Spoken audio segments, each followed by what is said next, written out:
Transparency is the bedrock of democracy, and in India, the Right to Information Act is a powerful tool, in theory. But what happens when public officials treat this tool like an inconvenience? A recent case shines a harsh light on a much darker reality, the denial of a citizen's right to know.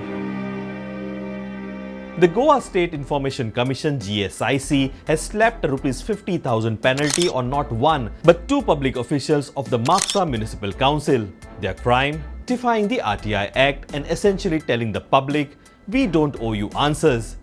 This isn't just bureaucratic laziness, it's contempt. The story begins in March 2023 when activist Jawaharlal Shetye filed a routine RTI application. The officer in charge, Rohit Vadkar, didn't respond. Months passed. The Goa Information Commission ordered him to comply. He didn't. He ignored the order. Now let that sink in. A government official defying a directive from the constitutional authority. Then came Nilesh Lingudkar, the replacement PIO. Did he fix it? Not quite. He submitted what the commission called irrelevant and misleading information. In other words, a smokescreen. The commission didn't hold back. It called this a denial of information and a betrayal of the very principle the RTI Act was built on. In a scathing order, Commissioner Atmaram Barve said the conduct of both officers was against the spirit of the RTI Act. Strong words, stronger implications. The penalty? ₹25,000 each. But will this be a deterrent or just another story buried under files and bureaucracy?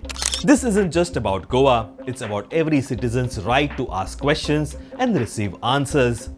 When bureaucrats turn into gatekeepers of secrecy, democracy suffers, accountability erodes, and the gap between the government and the governed grows wider. But here's the good news. The system worked, an RTI activist stood his ground, and a commission took a stand.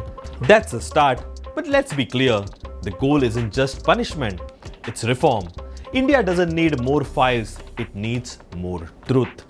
I'm Rohit Vadkar and you're watching Goa Connect, where we tell the story behind the story.